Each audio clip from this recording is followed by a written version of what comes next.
Hi everyone, I'm going to be making another 12 by 12 layout today, and I'm going to continue using that same Today, Tomorrow, Forever collection pad from Recollections that I got from Michael's, and I'm also going to be using some more of those international travel photos. These are from Vietnam, and I'm challenging myself today to see if I can make a layout that's bright and colorful and interesting and well laid out and attractive without using any embellishments really, and just using paper.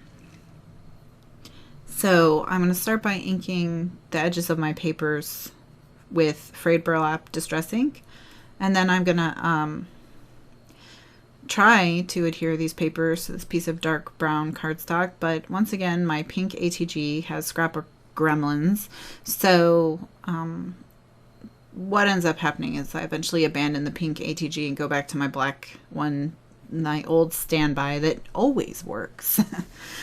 So I have a 12 by 12 piece of cardstock, and I think this is an 11.5 by 11.5 piece of pattern paper. And I'm just putting my fingernail under there to lift the edge a little bit and kind of wrinkle it.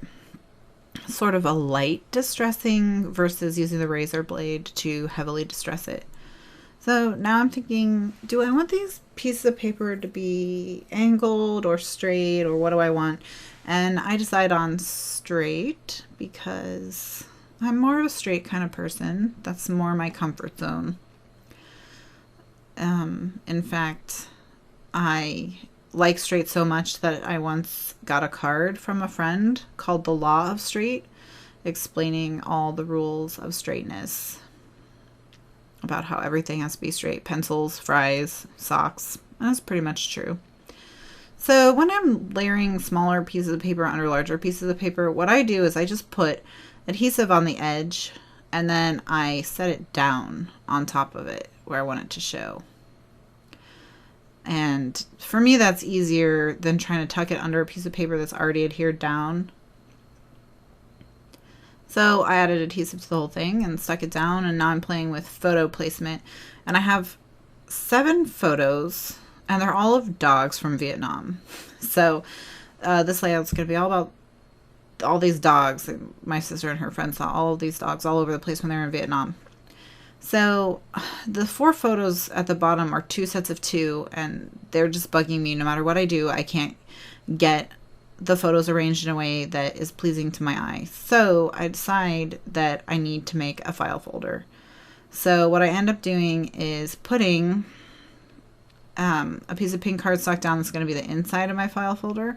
And then I think I also want the outside to be pink. So I'm putting it on this Sizzix file tab on the edge die, which I used in my last video, which, by the way, that white line that you saw me draw with the gel pen, I was actually just marking exactly where the top of the file tab was, so I knew exactly where to line up my paper so it would cut straight. But then right before I ran it through, I was like, that's way too much pink. Too much pink. So I tried a blue piece of paper, and I didn't like that either. So I finally settled on this wood grain, which is the same wood grain that I used under the edge of the paper. So now I've got my wood grain lined up where I want it, and I'm taping it down, and I'm running it through the Big Shot, and it's gonna make a file tab. That's pretty much all that happens when you run dies through die cut machines, is they cut things. I guess that wasn't very exciting. So then I'm going to score my piece of paper where I need it, which is 8 inches, so that it will fit right on top of the pink piece. And then I'm gonna fold that other edge on the other side of the score line underneath. So now I'll have some pink showing, but not tons and tons of pink showing. So I need to figure out where I'm going to write about the dogs, because the 3 sets of dogs have 3 different stories, which my sister told me all of them tonight because she happened to call while I was making this layout. And so I'm just inking so that they'll match the other edges. I inked the pink and I inked the wood grain, and now actually I'm going to go back and ink the journaling spot, which is some grid paper from Scenic Group Paper Company, which went out of business a long time ago, and I'm still bitter about that because no one makes grid paper like they did. So I hoard it. So Now I'm just going to lightly draw with a pencil the edge of where the brown ends up so that I don't want the journaling grid paper to show. So this way I'll be able to line it up where it won't show. So I just make sure it's lined up right against that pencil line. And then I'll erase the pencil line. And I give myself a hair. You know, I don't put it right on the pencil line because you never know how paper, after it's scored and handled, how it's going to lay eventually in the end. Now it's time to write the stories, and then the 2 photos would not fit inside the folder with the journaling with their white borders. So I cut off their white borders, but then I didn't like how that looked. I needed something to draw more attention to them. So I decided to go with photo corners, and I just punched these with the Martha Stewart photo corner punch, which is awesome. And I'm putting glue dots on the back of the photos, and so I can wrap the photo corners around. And that dog that's sitting on top of that cage, he only has 2 because his top doesn't show, so there's no need to put photo corners there. It'll just add bulk for no reason. So now I'm gonna adhere it down. There's a puppy. These puppies were for sale when she told me when you walked out of the Vietnam War museum, people had all these puppies for sale. And she said, I guess she thought they thought people would be sad when they came out of the museum and that they would want to buy puppies to make them feel better. I don't know. They never could quite figure out why the main puppy selling area of Vietnam was at the war memorial. So, but puppies do make you happy, so maybe that's what that was about. So now I like it better with the wood there at the bottom. Instead of trying to jam 4 photos in there, now I only have to find a place for 2.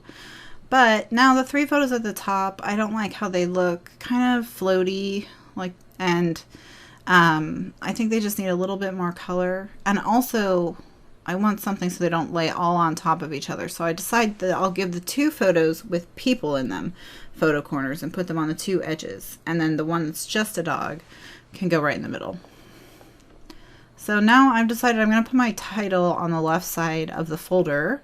And I thought I wanted these pink thickers. And I don't like that at all. So off they go.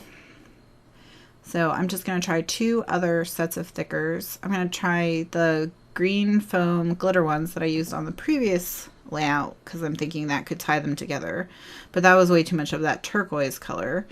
So I settled on these white ones with the foam Giggles font, and that's what I'm going to do. So I'm going to put these photos down, so I'm not going to repeat my mistake with my journaling.